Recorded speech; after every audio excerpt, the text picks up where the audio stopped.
ከአዲስ አበባ 481 ኪሎ ሜትር ርቀት ላይ ወደምትገኘው ከተመሰረተች ከ120 ዓመታት በላይ እድሜን ወዳስቆጠረችው የፍቅር መናገሻ አድባር ወደ ሆነችው ደሴ ከተማ ጉዞን ጀምረናል። ወደ ስፍራው የመኪናን ጉዞ ካደረጉ ተፈጥሮ ያዛመደቻቸውን የሰሜን ተራሮች አሻግሮ ማየት ግድ ይሎታል። እግር ጥሮት ደግሞ የአካባቢውን ሰው ካገኙ የንጉስ ሚካኤል ሀገር የአባ መፍቀሬ ሰብ ሀገር የሚል ቃልን ሳይሰሙ አይመለሱም። ያለ ምክንያት ይህንን ስምና ይህን ታሪክ አላነሳንም። ወደ 1950ዎቹ ሳብ ብሎ ታሪኩ የሚጀምር ኋላም ለደሴ ከተማ መመስረት ትልቅ አስተዋጽኦ በነበረው ጃሜ ተራራ በአሁኑ አይጠየፍ ተብሎ በሚጠራው ስፍራ የተሰነደው የደሴ ደብረ ዘይት ቅዱስ ሚካኤል ቤተክርስቲያን ታሪክ ስለሚገኝ እንጂ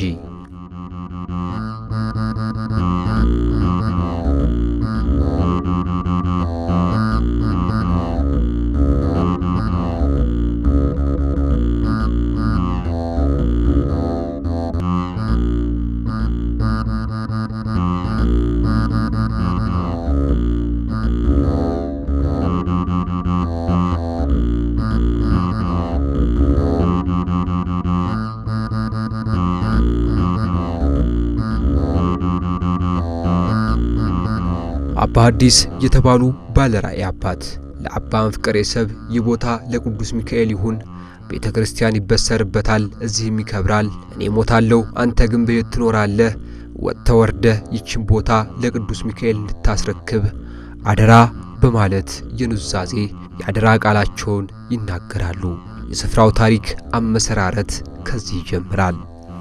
የእግዚአብሔር ፈቃድ ሲደርስ ብፁዕ አባታችን አቡነ አትናቴዎስ በ1984 አካባቢ ወደ ደቡብ ወሎ ሀገረ ስብከት ከውጭ ወደ ደቡብ ወሎ ሀገረ ስብከት ሊቀ ጳጳስነት ተመድበው በመምጣታቸው የደብሩ አስተዳዳሪ የነበሩት መላከ ሰላም ጸጋዬ አበበ በዛሬው አሁኑ በዘመናችን ብዙ ስራ እየሰሩ ያሉት የሀገር ሽማግሌዎች በህይወት የሌሉት ነግራዝማች አምዱ ቀለመወርቅ አሁን ደብሩን እያገለገሉ ያሉት እናቶ ከበደ ወልደ ሩፋኤል ሌሎችም ታላላቅ የከተማው ሽማግሌዎች ለብፁዕ አባታችን አቡነ አትናቴዎስ የሰበካ ጉባኤውን ደብዳቤ ይዘው በመሄድ ጠየቋቸው። ብፁዕ አባታችን አቡነ አትናቴዎስም እግዚአብሔር ፈቃዱ ቢሆን እኔ ባለቤት ሆኜ አስፈጽመዋለሁ ብለው ቃል ገቡ። በዘመኑ በአቡነ አትናቴዎስ ዘመን የነበሩት የዚህ የደቡብ ወሎ ዞን ዋና አስተዳዳሪ አቶ መለስ ጥላሁን ይባሉ ነበር። ለሳቸው ሄደው ጉዳዩን አቀረቡላቸው። እግዚአብሔር ፈቃዱ ከሆነ ከህዝባችን ጋር በፍቅር የምናስተዳድርበት ጊዜም ስለሆነ መገለጫችን ይሆናል እንፈቅዳለን ብለው ቃል ገቡላቸው። ወደው አልቆየም በ1985 ዓመተ ምህረት ለደሴ ከንቲባ ለአቶ ደምሴ የቦታ አስተዳደር ማናጅመንት ኃላፊም የነበሩት እናቶ መንገሻ ነበሩ። እነዚህ ኦርቶዶክሳውያን ስለሆኑ ለነሱ አቀረቡላቸው ጉዳዩን። ሁሉም በመልካም በበጎ ፈቃድ አይተውት ቦታውን እንዲረከቡ አቶ መለስ ጥላሁን ደብዳቤ ለሀገረ ስብከቱ ለደብሩ ሰበካ ጉባኤ ጽሕፈት ቤት ለሚመለከታቸው የመንግስት መስሪያ ቤቶች ሁሉ ደብዳቤውን አስተላለፉ። አሁን በተናገርኩት ዓመተ ምህረት በ1985 ዓመተ ምህረት የጸሎተ ሐሙስ ዕለት ብፁዕ አባታችን አቡነ አትናቴዎስ መሪ በመሆን አቶ መለስ ጥላሁን የከተማ አስተዳደር ከንቲባ የነበሩትም አቶ ደምሴ ሌሎችም ባለስልጣናት እንደዚሁ የሀገር ሽማግሌዎች ወደ 60 ቁጥራቸው የሚደርስ ተሰባስበው እዚህ ቦታ ጂም የሚባለው ቦታ በመምጣት ቦታውን የአካባቢውን ሰው ጠርተው ሙስሊሙ ክርስቲያኑ ባለበት ቦታውን ለክተው ለቅዱስ ሚካኤል ቤተክርስቲያን እንዲያስረከቧቸው ታሪክ ያስረዳናል። በ1991 ዓመተ ምህረት ቅዱስ ሚካኤል ደብረ ዘይት ቅዱስ ሚካኤል ቤተክርስቲያን ከገባ በኋላ ከነገሰ በኋላ አባ መፍቀሬ ሰብ በገቡት ቃል ኪዳን መሰረት ቦታው በችግኝ እንዲከብርና እንዳጌጥ የገቡት ቃል ነበራቸውና ብዙ ገንዘብ በመመደብ ቦታውን በችግኝ እንዳይጌጥ አድርገውታል። ድንጋይ ብፁዕ ወቅዱስ አቡነ ጳውሎስ ከ12 ሊቃነ ጳጳሳት ጋር በጉብኝት በመጡበት ሰዓት 1987 ወይም 88 አካባቢ በመጡበት ሰዓት አስቀምጠዋት የሄዱት የመሰረት ድንጋይ ናት ማለት ነው። አማን በአማን ጌታ የሚከብርበትን ቦታ ሰውሮ ያስቀምጣል፣ ጊዜው ሲደርስም ይገልጸዋል ብለው አመስጥረው ባህታዊ አባ መፍቀሬ ሰብም እውነትም ጌታ የሚከብርበትን ቦታ ሰውሮ ያስቀምጣል 12ቱ ሐዋርያትን ይዞ ጌታ በደብረ ዘይት እንትን እንዳለ ሁሉ ይሄንንም በተመሳሳይ እሳቸው በዚህ መልኩ አመስጥረው ያስቀመጡበት ነው ማለት ነው። ይህ የምታዩት ደን ቅድምም በዙሪያው ያሳየኋችሁ አጠቃላይ በቤተክርስቲያኑ ዙሪያ የሚገኙ አጸዶች በሊቀ ትጉሃን ባህታዊ አባ መፍቀሬ ሰብ የተተከሉ ችግኞች ናቸው። እነዚህን ችግኞች ሲተክሉ ባህታዊ አባ መፍቀሬ ሰብ ዝም ብለው ከሜዳ ተነስተው አይደለም። ምክንያቱም ይህ ቦታ መጀመሪያ ሲጠየቅ በጸሎት ስለነበረ ተጀምሮ የነበረው ይህ ቦታ ለቅዱስ ሚካኤል ቢፈቀድ እኔ ደግሞ ዙሪያውን ባጸድ አሸበርቀዋለሁ አሳምረዋለሁ ብለው ቃል ገብተው ስለነበረ ቦታው እንደተፈቀደ አባታችን ሊቀ ትጉሃን ባህታዊ መፍቀሬ ሰብ ይህንን በዙሪያው የምታዩትን አጸድ እንዲህ በሚያምርና ደስ በሚል ሁኔታ ራሳቸው ከፍተኛ ገንዘብ በማስተባበር ከሚመናን ጋር በመነጋገር ዘበኛ ጭምር ቀጥረው ራሳቸው ይህንን ቦታውን የሚያዘጋጅ የሚኮተኩት ውሃ የሚያጠጣ ይህንን አድርገው በዚህ በሚያምር መልኩ በመታዩት መንገድ አስቀምጠውልን ከዚህ ዓለም በሞት ተለይተዋል ማለት ነው። በወቅቱ ከተፈራረቁት የሀገረ ስብከቱ ሊቃነ ጳጳሳቶች ጋር በመሆን በመካከር ታቦተ ሚካኤል በአቡነ ገብረ መንፈስ ቅዱስ ቤተክርስቲያን በደባልነት ይኖር ስለነበረ ወደ ጃሚ እንዲወጣ ሊቀ ትጉሃን አባ መፍቀሬ ሰብ ተግባራዊ እንቅስቃሴ ጀመሩ። ነገር ግን በስፍራው ይኖሩ የነበሩ ኦርቶዶክሳውያን ለቅዱስ ሚካኤል ካላቸው ጥልቅ ፍቅር የተነሳ ታቦቱ አይሄድብንም ቢሉ ባህታዊ መፍቀሬ ሰብም ለቅዱስ ሚካኤል ጊዜው ሲደርስ ይህንን ቦታ ታስረክበኛለህ እያሉ ይማጸኑ ነበርና ሁሉም በጊዜው ሆነ። ወዳውኑ ይህንን ቦታ ተረክበው አባታችን ብፁዕ አባታችን አቡነ አትናቴዎስ እንደዚሁም ሊቀ ትጉሃን አባ መፍቀሬ ሰብ እልል እያሉ ህዝቡን እያስተማሩ ለህዝቡ እየገለጹ የእግዚአብሔር ፈቃድ ሆነልኝ እግዚአብሔር ይመስገን እያሉ የአባ ሐዲስም ተምኔታቸው ህልማቸው ተተረጎመ ራእያቸው ሆነ እያሉ ቦታውን ተረከቡ። ከዚያን በኋላ ወዳውኑ በ1986 ዓመተ ምህረት ህዳር 11 ቀን ታቦተ ህጉ ከደብረ ሰላም አቡነ ገብረ መንፈስ ቅዱስ ጋር ስለነበረ ወደዚህ ወደ ጀሜ ወደሚባለው ቦታ በመምጣት ድንኳን ተተክሎ ጉዝጓዝ ተጎዝጉዞ አባ መፍቀሬ ሰብ በባንዲራ ቦታውን አስጊጠው ህዝቡ ባለበት ባለስልጣን ባለበት ብፁዕ አባታችን ባሉበት ታቦተ ህጉ እዚሁ ውሎ አድሮ ተከብሯል። በ1987 ደግሞ እንደዚሁ ለማድረግ ታቦተ ህጉ ወደዚህ እየተንቀሳቀሰ እንዳለ ኃይለኛ ዝናብ በመጣሉ ብፁዕ አባታችን አቡነ አትናቴዎስ ማረሚያ ቤት በነበረ ጊዜ ሞተው እዚህ ቦታ ላይ የተቀበሩ ሰዎች ይቅርታ አርፈው ማለት ነው። በቦታው ላይ የተቀበሩ ሰዎች የተጠመቁም ያልተጠመቁም ይኖራሉና እግዚአብሔር እንደፈቀደና እንደወደደ በአካለ ስጋ ባይጠመቁ በአካለ ነፍስ እንዲጠመቁ ፈቅዶላቸው ነው። ይህ ዝናብ ማየ ጥምቀት ነው አይዟችሁ እያሉ ሲያስተምሩ እንደነበረ በዘመኑ እኛም ስለነበርን ሕያው ምስክሮች ነን ማለት ነው። በ1998 ዓመተ ምህረት ታላቁ አባታችን ሊቀ ትጉሃን አባ መፍቀሬ ሰብ የዚህን የታላቅ መልአክ ቤተክርስቲያን መቃረቢያ የሚያሰራልኝ ሰው ፈልጋለሁ እያሉ የከተማውን ባለሀብቶች በሚጠይቁበት ጊዜ ለዚህ እድል የበቁት እግዚአብሔር የመረጣቸው የቅዱስ ሚካኤል ወዳጅ የእግዚአብሔር ባለሟል የቤተክርስቲያን ባለውለታ የሆኑት አቶ ሳህሉ ጌታነህ ቤተክርስቲያኑን እኔ ሰርቼ አስረክባችኋለሁ ብለው ቀረቡ። ጸሎት ተደረገላቸው በብፁዕ አባታችን አቡነ አትናቴዎስ ሊቀ ትጉሃን አባ መፍቀሬ ሰብም ሰበካ ጉባኤውም ምእመናኑም ተደሰቱ። ወዳውኑ ተጀመረ።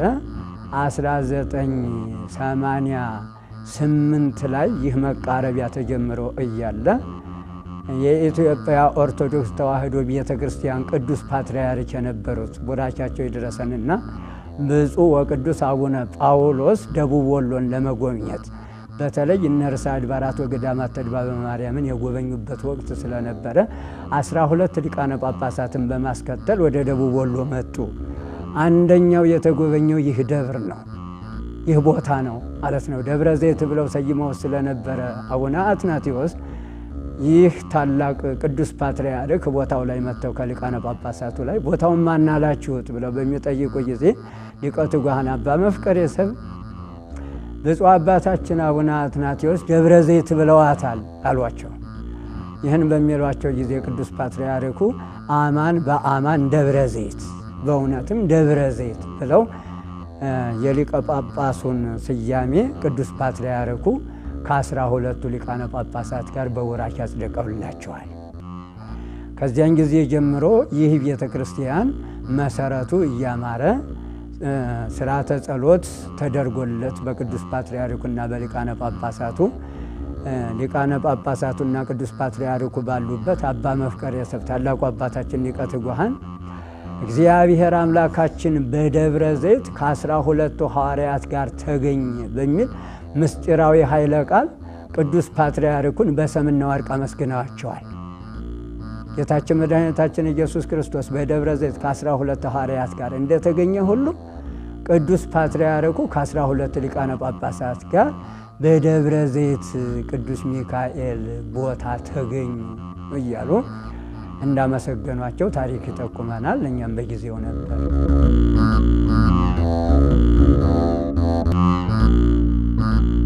በ1985 ዓመተ ምህረት በጸሎተ ሐሙስ አባ መፍቀሬ ሰብ ይጠብቁት የነበረው የአድራ ቃል ሊፈጸም ከጫፍ ደረሰ።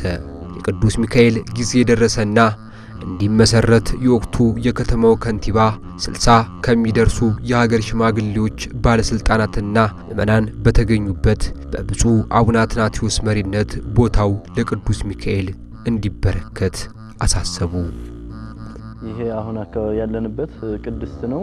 ይሄ የምታዩት ቤተክርስቲያኑ ከዚህ በፊት ለ28 ዓመታት ከደብረ ሰላም አቡነ ገብረ መንፈስ ቅዱስ ጋር ባንድ ላይ ሲተዳደር ስለነበረ ምእመናኑ የሚያመጡት መባ አጠቃላይ ወደ ታች ስለነበረ የሚሄደው ዕቃ ቤት ስለሌለው ይህ የምታዩት እዚህ ጋር የሚታየው ጧፍ ምእመናኑ ያስገቡት ዕቃ ቤት ስለሌለ አሁን እዚቹ ቤተክርስቲያኗ ነው አጠቃላይ ይህም የሚታየው ጥላ በጠቅላላ በአጠቃላይ ምእመናኑ የሚያስገቡት ንብረት እዚሁ ነው ቤተክርስቲያኗ ውስጥ ነው ያስቀመጥን ያለ ነው።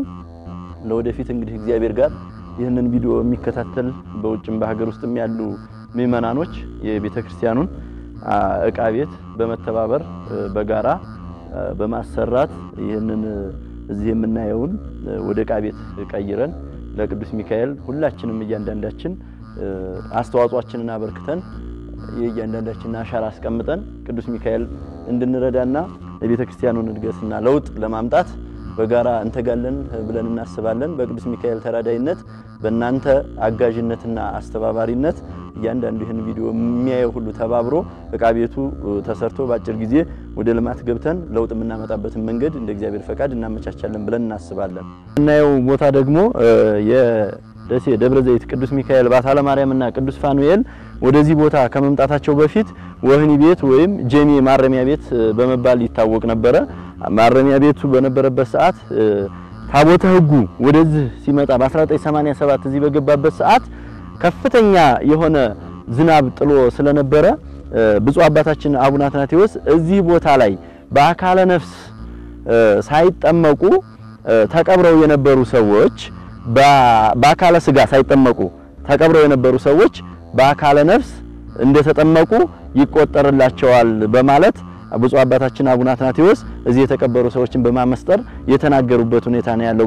በጊዜው የተወሰነ የዝናብ እጥረት ስለነበረ ታቦታተ ሕጉ ወደዚህ በመጡበት ሰዓት ግን ከፍተኛ የሆነ ዝናብ ጥሎ ስለነበረ ነው ብፁዕ አባታችን ይህንን ሐሳብ የሰነዘሩት ማለት ነው። እንግዲህ ይሄ ቦታው በነገራችን ላይ የምታዩት አባታችን ባታዊ መፍቀር ሊቀ ትጉሃን ባታዊ መፍቀሬ ሰብ ቤተክርስቲያኑን ወይም ካቴድራሉን እዚህ ላይ ታሳቢ ሲያደርጉ ዙሪያውን አጸዱን ሲያስተክሉ በአጥር መልክ የምታዩት አጸዱ ቤተክርስቲያኑን እዚህ ላይ ታሳቢ በማድረግ በዙሪያው አጸዱን በሚያምርና በሚገርም ሁኔታ አሁን የምታዩት በዙሪያው አጸድ በአባታችን በሊቀ ትጉሃን ባታዊ መፍቀሬ ሰብ በከፍተኛ ወጪ በማውጣት ሰራተኛ ቀጥረው ያስተከሉትና እዚህ ደረጃ ላይ የደረሰ መሆኑን ለመገንዘብ ነው።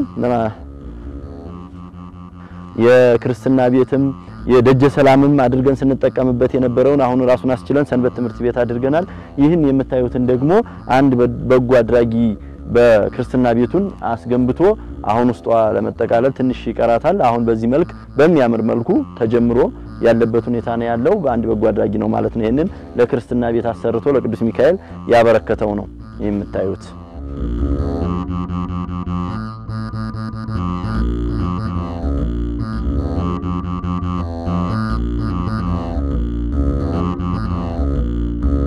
አሁን የምንሄደው ለወደፊት ካቴድራሉ ቅድም ባልኩት መሰረት አባታችን ሊቀ ትጉሃን ባህታዊ መፍቀሬ ሰብ መቀሌ በምትገኘው ኮሃ ማርያም በምትባለው ቅርጽ ካቴድራሉን ለማሰራት ያስቡ ስለነበረ በ2011 መሰረት ድንጋዩ የተጣለበትን እና ካቴድራሉ የሚሰራበትን አካባቢ ለማሳየት ነው። በተጨማሪም 12ቱ ሊቃነ ጳጳሳት ከብፁዕ ወቅዱስ አቡነ ጳውሎስ ፓትርያርክ ጋር መተው ይህንን አጽድቀው የሄዱበትንም ጭምር እዚሁ ቦታው ላይ ስላለ እሱን ለማየት ነው ማለት ነው። አሁን የምንቀጥለው ወደሱ ነው።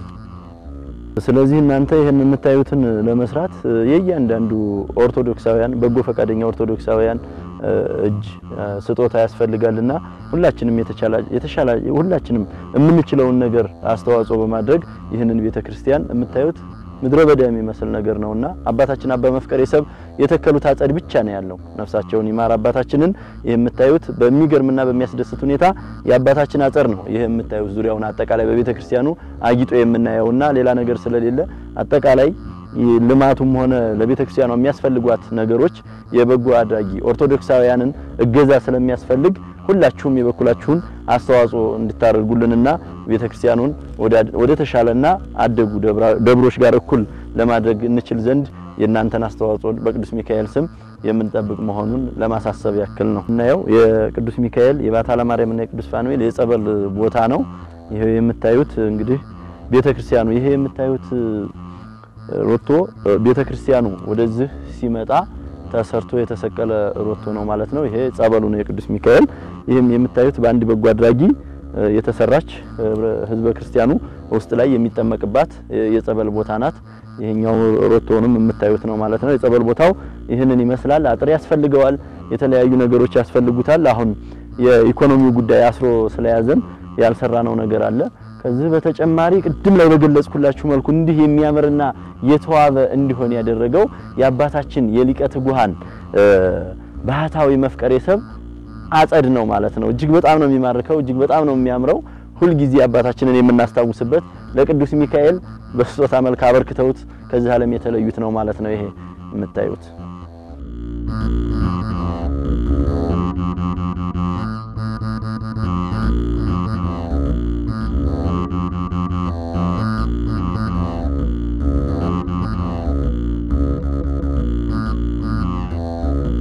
ምእመናን እንደምታዩት እንግዲህ ይሄ ቤተልሔሙ ነው። የተሟላ አጥር የለውም። እንደምታዩት ቤተልሔሙ ይሄ ፈርሷል። ኦልሞስት የተገርገው ግርፉ በራሱ እየለቀቀ ወደ መውደቅ ደረጃ ያለ ነው። የግድ እድሳት የሚያስፈልገው ነው። አጠቃላይ ዙሪያውን አጥር ደግሞ በግንብ በተሻለ መልኩ መታጠር ያስፈልገዋል። የምታዩት ግንቡ እየወረደ ያለበት ሁኔታ ነው ያለው። ለቋል። እንጨቱ አጠቃላይ በምስጥ ተበልቶ የወደቀበት ሁኔታ ነው ያለው። የግዴታ መታደስ ያለበት ሁኔታ ነው የሚያስፈልገው። በደሴ ከተማ የሚገኙትን አብያተ ክርስቲያናት በማሳነጽ ታሪክ ሲዘክራቸው እርሳቸው ካልገቡበት የሚሳካ አይሆንም ብለው ደሴዎች እስኪሞግቱ ድረስ ምስክርነት የሚሰጡላቸው ዘርና ሃይማኖት ሰውን ለመርዳት መመዘኛዎች አይደለም የሚሉት አባ መፍቀሬ ሰብ በስፍራው ካለው ቅድስና እኩል ታሪካቸው አብሮ ይነሳል። ሊቃውንቱ ስለሳቸው አውርተውም አመስጥረውም አይጠግቡም።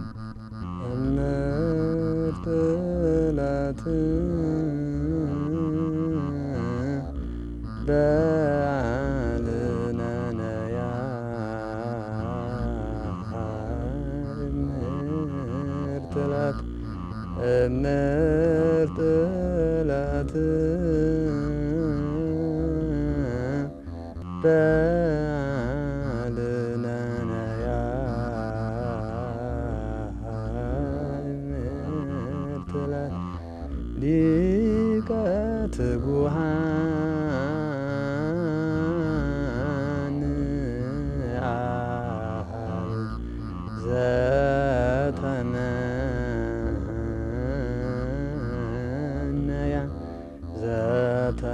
ዘተመነያ ለደብረ ዘይት ሊቀ ትጉሃን ንአብ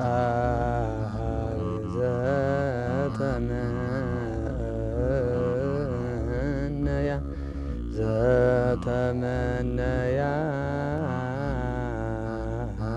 ለደብረ ዘይት ሊቀ ትጉሃን አባ መፍቀሬ ሰብ አባታችን ይህን ደብር ለማሰራት እያቀዱ ባሉበት ጊዜ ከዚህ ዓለም በመለየታቸው የሚያስታውስ ያሬዳዊ ዜማ ነው። ይሄ የደሴ ደብረ ዘይት ቅዱስ ሚካኤል ቤተክርስቲያን ታሪክ አብዛኛውን ክፍል ከአባ መፍቀሬ ሰብ ታሪክ ይጋራል። በርካታ የመከራና አስጨናቂ ጊዜያትን አልፎ ዛሬ ላይ ደብሩ የልማት ስራዎችን በዘርፉ እያከናወነ ነው። ደብረ ዘይት ቅዱስ ሚካኤልና ባታ ለማርያም ቅዱስ ፋኑኤል ቤተክርስቲያን ደብረ ሰላም አቡነ ገብረ መንፈስ ቅዱስ ጋር በአንድ ሰበካ ጉባኤና በአንድ አስተዳደር ሲደራደሩ ከቆዩ በኋላ አሁን በተቀስኩት ቀን ዓመተ ምህረት 2017 ታኅሳስ 7 ጀምሮ ራሱን ችሎ እንዲተዳደር በራሱ ሰበካ ጉባኤና አስተዳደር እንዲመራ በሚል በብፁዕ አባታችን መልካም ፈቃድ ራሱን ችሏል። ራሱን ከቻለ በኋላ ደብረ ዘይት ቅዱስ ሚካኤልና ባታ ለማርያም ቅዱስ ፋኑኤል ሰበካ ጉባኤውና አስተዳደሪው እቅድ እየተንቀሳቀሰ ይገኛል። እቅዱ የመጀመሪያ እቅዱ አገልግሎቱን ለማሳለጥ ያቋቋመ መምህር በመቅጠር፣ ሁለተኛ አካባቢውን ሰንበት ትምህርት ቤቱንና አካባቢውን በወንጌል ለማዳበርና በወንጌል ለማሳመር ሁሉንም ወደ ቤተክርስቲያን እንዲመጣ ቤተክርስቲያን አቀፍ እንዲሆን የስብከተ ወንጌል አንድ የመጽሐፍ መምህር ቀጥሮ እየተንቀሳቀሰ ይገኛል። ሆኖም ግን በደብሩ ላይ ምንም አይነት ልማት እንቅስቃሴ ስላልነበረ ልማት የረጅም ጊዜና የመካከለኛ ጊዜ ወይንም የአጭር ጊዜ እቅድ አቅዶ በአጭር ጊዜ ያቀዳቸውን እቅዶች የመጀመሪያ የግብር ቤት በማሰራት፣ ሁለተኛ ዕቃ ቤትና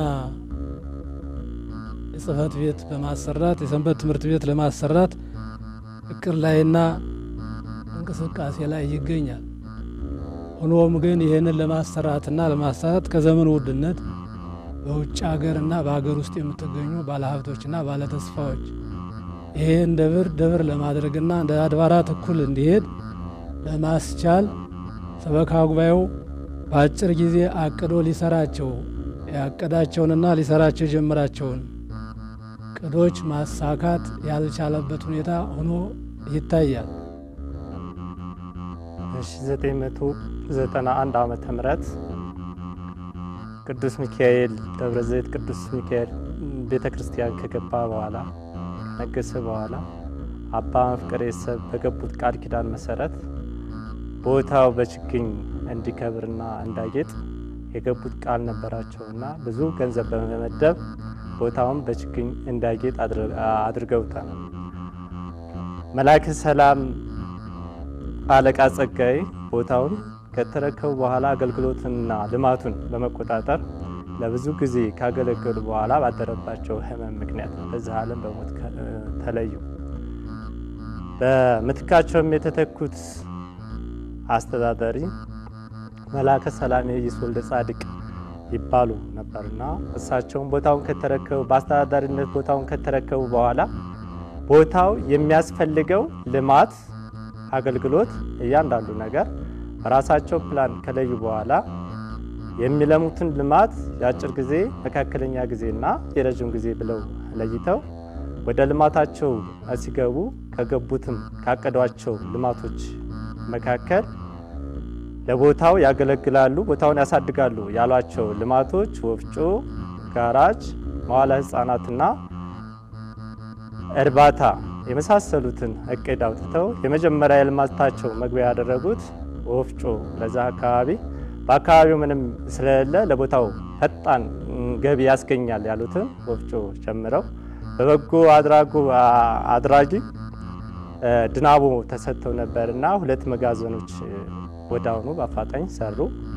ሌሎቹንም በቦታው አካባቢ ያሉትን በካርታው ውስጥ ያሉትን በሌላ የሌላ ሰው የግለሰብ ቤት በማስነሳት የራሳቸውን ትግል ጥረት አድርገው በህይወታቸው ላይ ብዙ መስዋዕትነት ከፍለው ለቦታው እጅግ ዋጋ ከፍለዋል። መላከ ሰላም የህይስ ወልደ ጻድቅ ብዙም ሳይሰሩ ከስልጣናቸው ወረዱ። ከወረዱ በኋላ ከሳቸው ቀጥሎ የነበሩትም ያን ያክል አልሰሩም ነበረ። የታቀደው እቅድ በዛው እንዳለ ቆመ።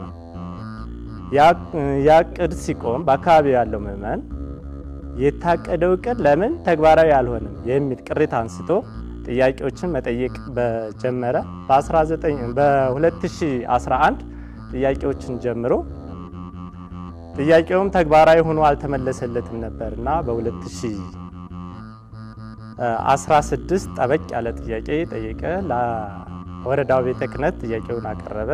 የወረዳውን ቤተ ክህነት ጥያቄውን ተቀብሎ በደንብ ካስተዋለ በኋላ የራሱን ግምት በመውሰድ በደሴ ከተማ ታላላቅ ሽማግሌዎችን ይሄ ቦታም ሲሰጥ የነበሩ ሽማግሌዎችን ቦታው ምን ያክል አስፈላጊ እንደነበረ የሚያውቁ ሽማግሌዎችን በመጥራት ለዚህ ቦታ ኮሚቴ መርጦ ጥናት እንዲወስዱ አደረገ። ያን ጥናት በከተማ ሽማግሌዎችም ተጠና።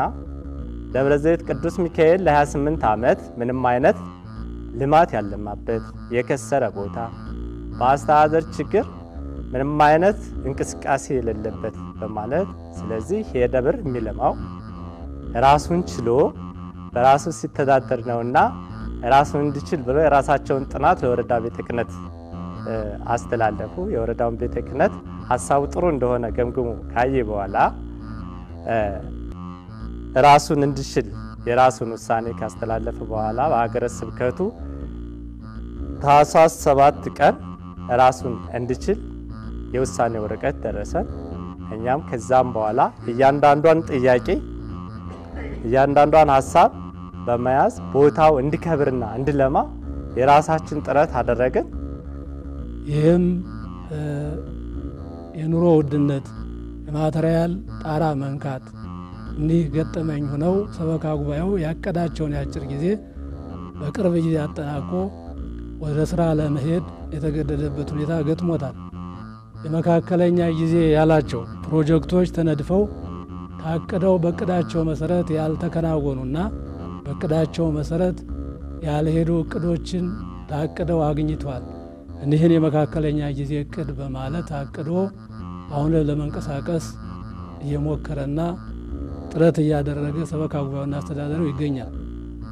መካከለኛ ጊዜ ያላቸው ፕሮጀክቶች መንደፍ፣ የአብነት ትምህርት ቤቶችን መስራት፣ ወፍጮ ለአካባቢው መትከል፣ እንዲሁ መጋዘንና የአካባቢ መኖሪያ ቤት ሰርቶ አካባቢውን ወደዚህ ቤተ ክርስቲያኑን እንደ ማንኛውም በህብረተሰብ እንዲገለገል እንዲጠቀም ለማድረግ እኒህን ሁሉ ለማድረግ የኑሮውን ውድነት አይታችሁ በውጭ ሀገር በሀገር ውስጥ ያላችሁ አማኞች ኦርቶዶክሳውያን እንድትደግፉን ስንል ጥሪያችንንና መልእክታችንን በቤተ ክርስቲያን ስም እናስተላልፋለን። የረጅም ጊዜ እቅድ ብሎ ካቀዳቸው እቅዶች አንዱ አንጋፋውና ስመገናን የሆኑት አባታችን አባ መፍቅሬ ሰብ አቅደዋቸው ከነበሩት እቅዶች ከአራቱ አንደኛው ደብረ ዘይት ቅዱስ ሚካኤልን ሳልሰራና ሳልፈጽም እንዳልሞት የሚል ምኞትና ራእይ ነበራቸውና ይህን ምኞትና ራእይ የከተማችን ባለሀብቶች የውጭ ሀገርና የሀገር ውስጥ ያሉ ባለሀብቶችም ሁሉ የአባታችንን ራእይና እቅድ ለማሳካት ሰበካ ጉባኤው ኮሚቴ በማዋቀር ይህንን እቅድ ለመስራትና ግቡን ጥግ ድረስ ለማድረስ ፕላን ለማሰራት እንቅስቃሴ ላይ ይገኛል። ሆኖም ግን እየተንቀሳቀሰ ቢገኝም ከኑሮ ውድነቱ ገንዘቡ ከመጋዠፉ አንጻር ቅዱም በታቀደው መሰረት እየሄደ ስላላደለ በእናንተና እንዲሁ በበጎ ፈቃዶች ፕላኑ ተሰርቶ በቤተ ክርስቲያኑ መጥቶ እንዲለጠፍልንና ስራው እንዲሰራልን ስንል በቤተ ክርስቲያን ጥሪያችንን እናስተላልፋለን። ደብሩ ራሱን ከቻለ በኋላ ሰበካ ጉባኤው የራሱን መዋቅርና እቅድ ዘርግቶ ስራዎችን ለማሳለጥ ያስችል ዘንድ የአጭር ጊዜ የመካከለኛ ጊዜና የረጅም ጊዜ እቅዶችን አቅዶ እየተንቀሳቀሰ ይገኛል። ይሁንና ከዚህ በፊት ወደ ኮምቦልቻ ደሴ ይሄድ የነበረው መንገድ በዚህ አስፋልቱ በእኛ ጋር በደብረ ዘይት ቅዱስ ሚካኤል በኩል ስለነበረ ገቢው የተሻለ ነበር። አሁን ባለው ሁኔታ በመንበረ ፀሐይ ስለተቀየረ መንገዱ ገቢው እየቀነሰ የመጣበትና በወር አንድ ጊዜ የቅዱስ ሚካኤል ብቻ ማህበረሰቡ መጥቶ የምናገኛት ገቢ ስለሆነች ያለችው ይህንን ልማት ማሳካት ያልቻልንበት ሁኔታ አለ። ይህንን ለማሳካት ቪዲዮውን የምትከታተሉ በአገር ውስጥም ያላችሁ ይሁን በውጭ ሀገር የራሳችሁን አስተዋጽኦ አበርክታችሁ ደብሩ እንደ ደብር ከሌሎች አድባራት ጋር ደሴ ከተማ ውስጥ ከሚገኙት እኩል ይራመድ ዘንድ የራሳችሁን አሻራ እንድታስቀምጡ ስንል በቅዱስ ሚካኤል ስም እንጠይቃለን።